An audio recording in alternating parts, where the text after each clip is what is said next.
அன்பு நண்பர்களுக்கு வணக்கம். ஜாசபீடியா சேனலுக்கு உங்களை அன்புடன் வரவேற்கின்றேன்.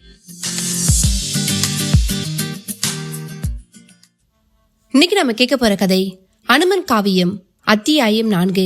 கதைக்குள்ள போகிறதுக்கு முன்னாடி என்னுடைய சேனலை நீங்க இதுவரை சப்ஸ்கிரைப் பண்ணலனா சப்ஸ்கிரைப் பண்ணிடுங்க. அப்படியே மறக்காம பக்கத்துல கந்த பெல் ஐகானை பிரஸ் பண்ணுங்க. சரி, வாங்க நாம கதைக்குள்ள போகலாம். அத்தியாயம் 4. அனுமன் கதைக்குள் அனுமனை பற்றி முற்றாக அறிந்து கொள்ளும் பொழுதே பல கிளை வழிகளில் செல்ல வேண்டியிருக்கிறது. அப்படி சென்று அந்த வழிகளில் தென்படும் பாத்திரங்களையும் விலக்கிக் கொள்ள வேண்டிய ஒரு அவசியமும் நமக்கு உள்ளது. அல்லாத பட்சத்தில் அனுமனை நாம் ஆதர்சனமாகவும் ஆதி அந்தத்தோடும் உணர்தல் சாத்தியமில்லை. அஞ்சனை எனும் வானர பெண்ணின் வயிற்றுக்குள் அனுமன் கருக்கொண்ட விதமே வெகு அலாதியானது. அதை நுட்பமாக பார்க்கும் முன் அஞ்சனை யார், அவளது பூர்வீகம் என்ன, அதில் அவளது கர்மங்கள் எத்தகையது என்பதையும் பார்த்தாக வேண்டியிருக்கிறது. அப்படி அஞ்சனையை பின்தொடர்ந்து போனால் அவளை வளர்த்தவர்கள் வானர அரசன் குஞ்சரனும் அவளது மனைவி விந்தியாவளி என்பவளும் என்கிற விஷயம் தெரிய வருகிறது. உண்மையில் பெற்றவள் யார் என்று பார்க்க போனால் அகலிகை அகப்படுகிறாள். அகலிகையை சற்று அலசி பார்த்து விடுவது நல்லது. அகலிகை உலக பேரழகி, பிரம்மனின் மானசபுத்திரி, கௌதம மகரிஷிக்கு வாழ்க்கைப்பட்டு அவரது இல்லத்து கிழத்தியானவள். அவளது அழகு தேவேந்திரனை தடம் புரள வைக்கிறது. கௌதம மகரிஷியின் வேடத்தில் வந்து அவளை நுகர்ந்து விட்டும் செல்கிறான். இதனால் ஒரு பதிவிரதை பாழாகிறாள். இப்படி பாழ்படுவதற்கா பிரம்மன் அவளை அத்தனை பாடுபட்டு படைத்தார்? மும்மூர்த்திகளில் ஒருவர், படைப்புக்கே அதிபதி. அவரது வளர்ப்புக்கே களங்கம் வந்தால் உலகில் அன்றாடம் பிறப்பெடுக்கும் சராசரி மானிட வம்சாவளிகளில் பிறப்பவர்கள் எல்லாம் என்னாவது? அப்படிப்பட்ட நமக்கெல்லாமும் களங்கம் என்பது சர்வசாதாரணமாக வந்து சேர்ந்துவிடும் ஆபத்து இருப்பது புலனாகிறதல்லவா? அதே சமயம் அகலிகை கலங்கப்பட எது காரணம்? இந்த கேள்விக்கான விடை மகாவிஷ்ணுவிடம் தான் இருக்கிறது. ஏனென்றால் அவர் எடுத்த மோகினி அவதாரம் தான் பிரம்மன் மனதில் அகலியை உருவாக்கிட விதை போட்டது. விஷ்ணு மோகினி அவதாரம் எடுத்து அசுரர்கள் அவ்வளோ பேரையும் மயக்கி தேவர் உலகை எப்படியோ காப்பாற்றி விட்டார். அது ஒரு நல்ல காரியம்தான். ஆனால் வைரத்தை வைரத்தால் அறுப்பது போல் உடம்பும் அதன் சுகங்களும் பிரதானமாகி போன அசுரர்களுக்கு அந்த உடம்பையும் அதற்கான சுகத்தையும் மையமாக்கியே அழிக்க வேண்டிய ஒரு கட்டாயம் காக்கும் கடவுளுக்கே ஏற்பட்டது. இதை வேறு விதமாகவும் கூறலாம். கடவுளே ஆனாலும் மதியோகப்படி நடந்தாலே ஜெயம் கிட்டும். அதாவது நமக்கு வெற்றி வேண்டும் என்று நாம் விளையும் பொழுதே மதிப்புல நமக்கு பெருமளவு பயன்படுகிறது. அது கூர்மையாகவும் ஒளியோடும் இருப்பது அவசியமாகிறது. நாம் இப்படி விழுந்திராத நிலையிலும் இந்த விஷயத்திற்கான வெற்றி தானாகவே தர்மசக்கர சுழற்சியில் கிடைத்து விடுவதுதான் ஆச்சரியமான உண்மை. எனவே இது தெளிவாக மனதில் கொள்ள வேண்டும். இல்லாத பட்சத்தில் இறைவனே மதிதான் பெரிது என்று திட்டம் போட்டு செயல்பட்டிருக்கிறான். ஆனால் சிலர் விதிதான் பெரிது, ஊழ்வினை உறுத்து வந்து ஊட்டும் என்றெல்லாம் பிதற்றுகின்றனர் என்றும் கூறிவிடுவோம். இப்படி அசுரர்களை கட்டுப்படுத்த இறைவன் தாமோதரன் எடுத்த மோகினி அவதாரத்தின் மைய இழை காமம் என்பதாகும். அதாவது பகவான் விஷ்ணு காமத்தை பயன்படுத்தினான். அதுவும் யாருக்கு எதிராக? காமுகர்களுக்கு எதிராக. உபதேசங்களோ அல்லது மிரட்டல்களோ வேறு எந்த கட்டுப்பாடுகளோ கூட தேவர்களை அம்மட்டில் அமுதத்திடமிருந்து பிரித்திருக்க முடியாது. ஏனென்றால் அமுதம் இரவா நிலை தருகிறது, நித்திய சொர்க்கத்தில் இருக்க செய்கிறது. நோய் நொடிக்கு இடமின்றி பருகும்பொழுது உள்ள வயதை அப்படியே தக்க வைத்து விடுகிறது. மொத்தத்தில் காலத்தை வென்றவர்களாக ஆக்கிவிடுகிறது. காலத்தை வென்றவன் கடவுள் ஒருவனே. அமுதம் பருகினால் நாம் அவனுக்கு இணையானவன் ஆகிறோம். எவ்வளவு பெரிய சிறப்பு! அப்படிப்பட்ட சிறப்பை காமம் என்ற அற்ப சுகத்தை பெரிதாக கருதுவோருக்கு கிட்டினால் இந்த உலகம் என்னாவது? எனவே எது அவர்களை தடுக்கும் என்று உணர்ந்து அதன் மூலம் அவர்களை தடுத்தும் விட்டான். இதை நாம் சற்று வேறு விதமாகவும் கூறலாம். அற்ப சுகங்களில் மூழ்கி கிடப்பவர்களுக்கு இறை இன்பம் கிடைக்காது என்று. இந்த நுட்பமான உண்மை பிரம்மனுக்கே புரியவில்லை.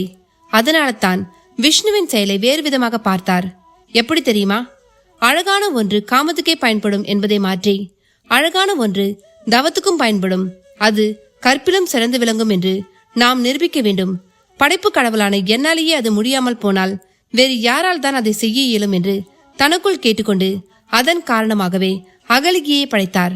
அழகாகவும் வளர்த்தார். பெரும் தவசியான கௌதம மகரிஷிக்கும் மனம் முடித்தார். இதுவரை சிக்கல் இல்லை. இதுவரை அகலிகைக்குள் காமம் கிளறப்படவில்லை. அது உடம்பின் பஞ்சபூதங்களுக்குள் புதைந்தே கிடந்தது. கௌதமர் கணவன் என்ற முறையில் மனைவியை சந்தோஷப்படுத்த அவளோடு இல்லறம் நடத்தினார். அதன் விளைவாக சதானந்தன் என்று ஒரு மகனும் பிறந்தான். பின்னாளில் சீதையின் தந்தையான ஜனகனின் அவையில் புரோகிதராகி உபா கர்ம செயல்களுக்கு துணை நின்றான். ஒரு மகனை பெற்றுவிட்ட நிலையில் அகலிகையை காம நெருப்பு ஆட்கொண்டு விட்டது. பொதுவில் நெருப்பை எச்சரிக்கையோடு கையாள வேண்டும். முறையாக கையாளும் பொழுது அது ஒளி தருகிறது. அடுப்பில் பதார்த்தங்களை சமைக்க துணை புரிகிறது.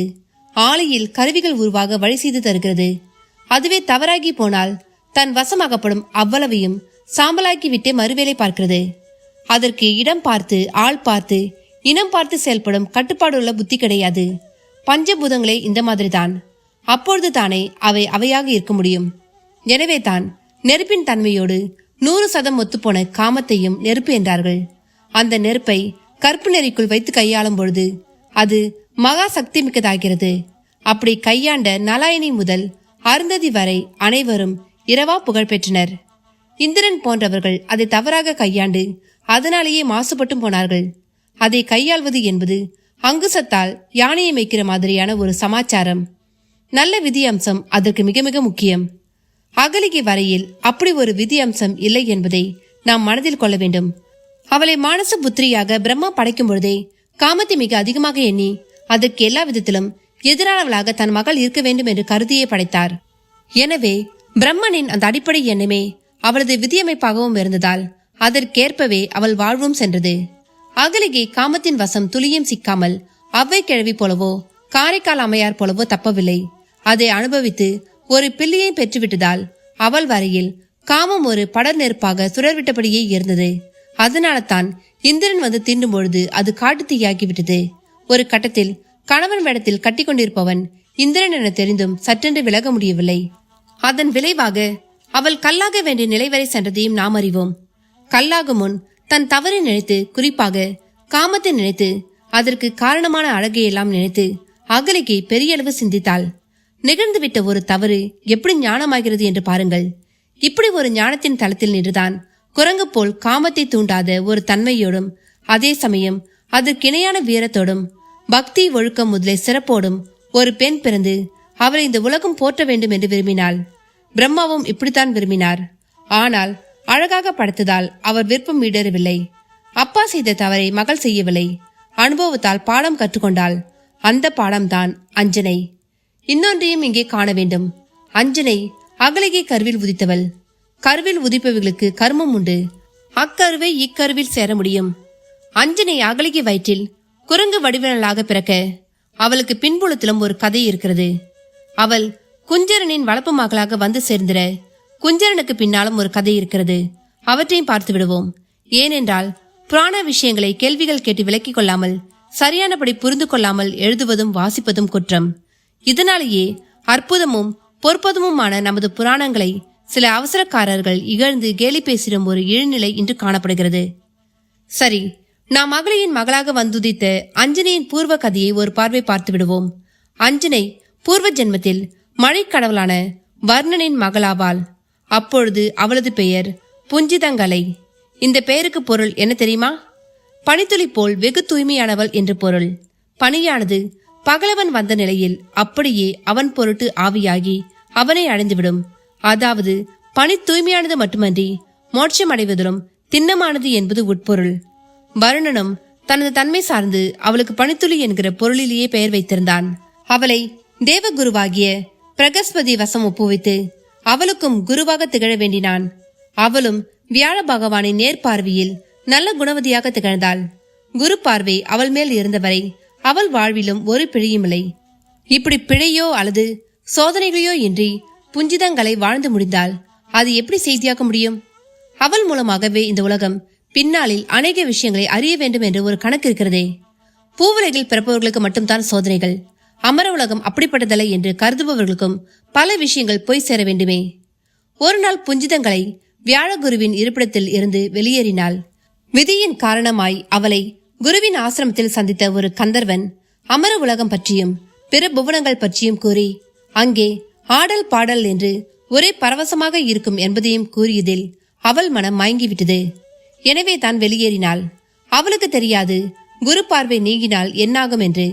பாதை தவறி எங்கெங்கோ போய்விட்டவள் சற்றும் எதிர்பாராத விதமாக ராவணன் கண்களில் பட்டாள்.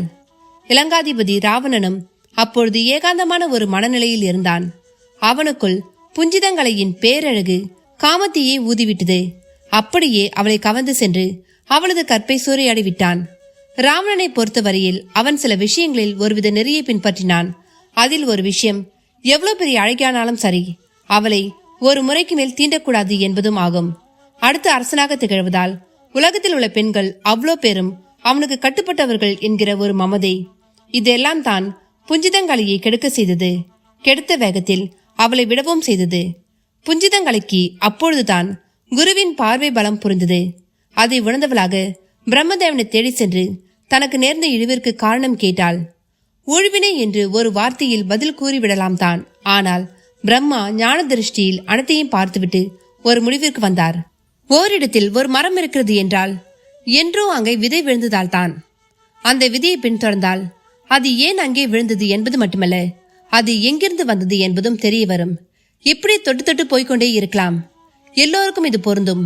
பிரம்மாவும் புஞ்சிதங்கலையின் நிகழ்காலம், கடந்த காலம், அதற்கு முந்தைய காலம் என்று சகலத்தையும் பார்த்தபொழுது இன்னும் பல காலத்திற்கு பின் நிகழ வேண்டிய பல சம்பவங்களுக்கும் புஞ்சிதங்கலைக்கும் ஒரு தொடர்பு இருப்பது தெரிய வந்தது. பெண்ணே, ராவணன் ஒரு மகா அசுரன்.